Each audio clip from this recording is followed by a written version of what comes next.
Here's a wall of many people, individuals associated with Cartersville or Cassville as well.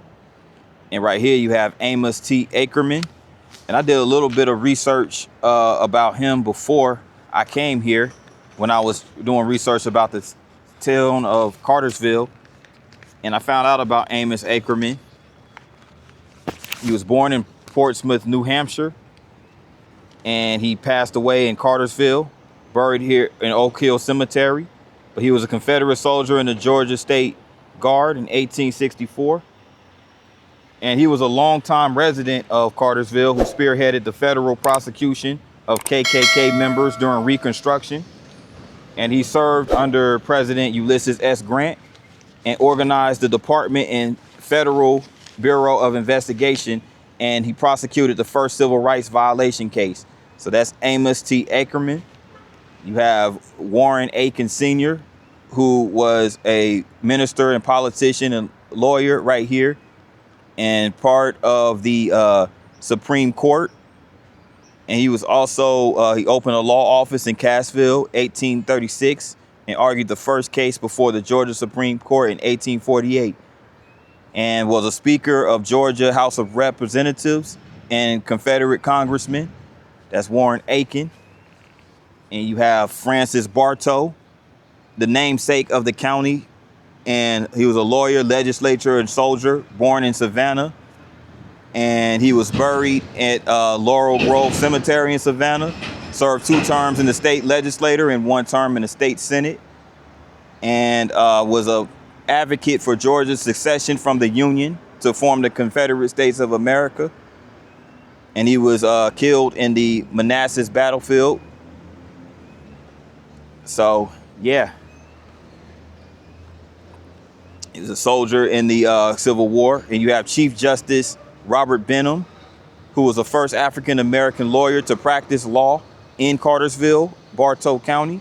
And he also served as a president of Bartow County Bar Association, and appointed by Georgia Governor Joe Frank Harris to Georgia Court of Appeals in 1984.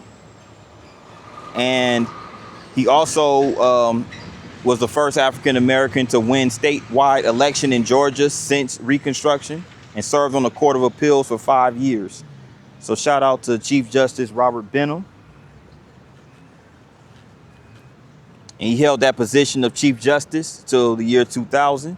And planter, land speculator, and entrepreneur Farish Carter was born in South Carolina. He's never lived in Cartersville, Georgia, but it is named in his honor. And he has been cited as the richest landowner and businessman in antebellum Georgia, and played an important role in the growth of Georgia's pre-war economy. While traveling through the little village of Birmingham near the newly built Western and Atlantic Railroad, Carter suggested that the name should be changed to Cartersville. So that's gangster, man. He never even lived in Cartersville, but the town is named after him. Mark Cooper, lawyer, politician, businessman.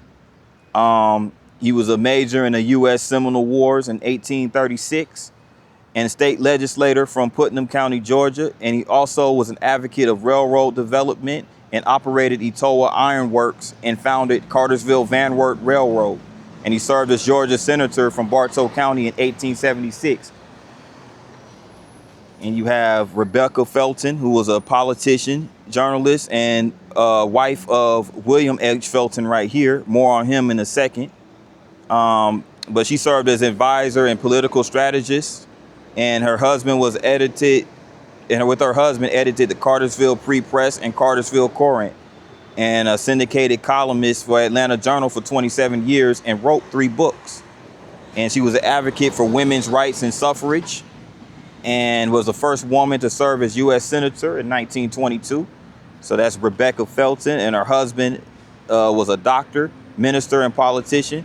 William H. Felton was born in Lexington, Georgia, but passed away in Cartersville, Georgia. So he's the one who had the monument by the courthouse that was shaped, the obelisk-shaped monument by the courthouse. So, you know, he, again, with his wife, edited Cartersville Free Press, and he was also an advocate for the reform of the prison system. So shout out to the Feltons. Cora Harris was an author born in Elbert County, Georgia. And she wrote 28 novels, including Circuit Rider's Wife, upon which the movie I'd Climb the Highest Mountain, starring Susan Hayward, was based. During World War I, she was the first female war correspondent for the Saturday Evening Post. So she was a regular columnist for that particular journal, that publication. So shout out to Cora Harris. And you had the Governor Joe Frank Harris, who was born in Bartow County and was elected member of Georgia House of Representatives from several counties, including Bartow County, for 18 years. And he was elected to the governor of Georgia and served 2 consecutive terms in 1983 to 1991. So very big advocate of improvement of education, quality education, and the economic development, with over 850,000 jobs in Georgia. And you also have Sam P. Jones, evangelist Methodist minister, born Oak Brewery, Alabama. And he, having failed as an alcoholic lawyer, promised his dying father to stop drinking, found religion, and became the most famous and celebrated evangelist of his time, with a national congregation in fame. The Ryman Auditorium in Nashville, Tennessee, home of the Grand Ole Opry, was built for him to hold revival services, and he was laid to rest at the Capitol Rotunda in Cartersville, Georgia. And 20,000 people attended his funeral in Cartersville. So that's Sam P. Jones. Horatio Luro was a thoroughbred horse racing Hall of Fame trainer, 2 Kentucky Derby winners. Was born in Argentina. But I'm trying to figure out what his ties are to Georgia. Well, I guess he was, he trained locally at the Old Mill Farm at Cartersville, Georgia. So he was best known for his horse, Northern Dancer, which went on to win the Preakness and come within 6 lengths of sweeping the Triple Crown. So he was a big Kentucky Derby racer, Horatio Luro. Lottie Moon. Lottie Moon was appointed foreign ministry to China by the Southern Baptist Foreign Missions Board. And, she went on a mission to China, and the Cartersville First Baptist Church raised money in order for her to do so. So shout out to Lottie Moon. You had Charles Smith, aka Bill Arp, who was a lawyer, journalist, humorist, and a major in the Confederate Army, former mayor of Rome, Georgia. And he wrote under the pen name of Bill Arp starting in 1861. And a humorist in the Will Rogers vein, he wrote several books and wrote articles for the Atlanta Journal that were syndicated in hundreds of newspapers nationally. Bill Arp became a household word. At his funeral, evangelist Sam P. Jones preached, "No man of all my knowledge had more friends than he, and none had fewer enemies." So that's Bill Arp right there. And you have William Stiles, who was a lawyer, planner, and politician from Savannah, but he was appointed to the Congress in 1843 and appointed in 1845 by James K. Polk. So that's William Stiles. He was also elected to the Georgia legislature and served as a colonel in the Confederate Army. It's him right there. And you had General William T. Walford, and he was from the Confederate States of America, lawyer, politician, soldier, planner, humanitarian. And he voted not to secede as a delegate to Georgia back in 1861, returned to command Georgia troops and protect citizens from bushwhackers in 1865. And he surrendered 7,000 Confederate troops in 1865 at Kingston, Georgia.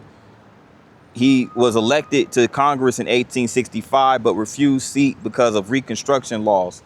Post-war advocate of black citizens' rights to vote, eliminating poll tax, prison reform, and improving education. So he was for the people. General William T. Walford. And you also have Rudy York, professional baseball player. And he was born in Cartersville, Georgia, and buried locally at Sunset Memorial Gardens. And he played at the Textile Semi-Pro League in Atco, Georgia. And he was drafted by the Detroit Tigers, where he played majors for 12 years. From 1934 to 1937, he was with Detroit Tigers and hit 18 home runs in August 1937, which is a major league record. He also played with the Philly Athletics, Boston Red Sox, and Chicago White Sox, hitting 277 home runs and compiling a 275 lifetime batting average. He played in 3 World Series and 3 All-Star games, and inducted in the Sports Hall of Fame for Georgia, Alabama, and Michigan. That's gangster. He was elected into 3 different state Hall of Fames. That's dope. Major General Pierce Manning Butler Young, politician from South Carolina, and he joined the Confederate Army and was a roommate of General George Army Custer at the West Point Academy. So he was elected to the Congress in 1868, the first from Georgia, seated after war, and seated until 1874. And he served under President Grover Cleveland. So, and last but not least, we have Asa Griggs Candler, founder of the Coca-Cola Company, who moved from Carroll County, Georgia to Cartersville and served as an apprentice to learn the apothecary profession. He studied under Dr. John Best and Dr. William Kirkpatrick between 1870 and 1873 on West Main Street. He slept in the back room of the pharmacy and attended the Hilliard Male School, where he studied Greek, Latin, and chemistry. He eventually met and married Lucy E. Howard, a Bartow County resident whose father gave Asa his first pharmacy job. His career took him to Atlanta, where he purchased his first pharmacy. He then bought a controlling interest in the rising carbonated soft drink beverage called French Cherry Wine Cola from Dr. Pemberton. The beverage, under his genius, became the world's leading soft drink product and most recognizable business logo, Coca-Cola. So yeah, that's Asa Griggs Candler, who bought the interest of the soft drink from John Pemberton. Interesting.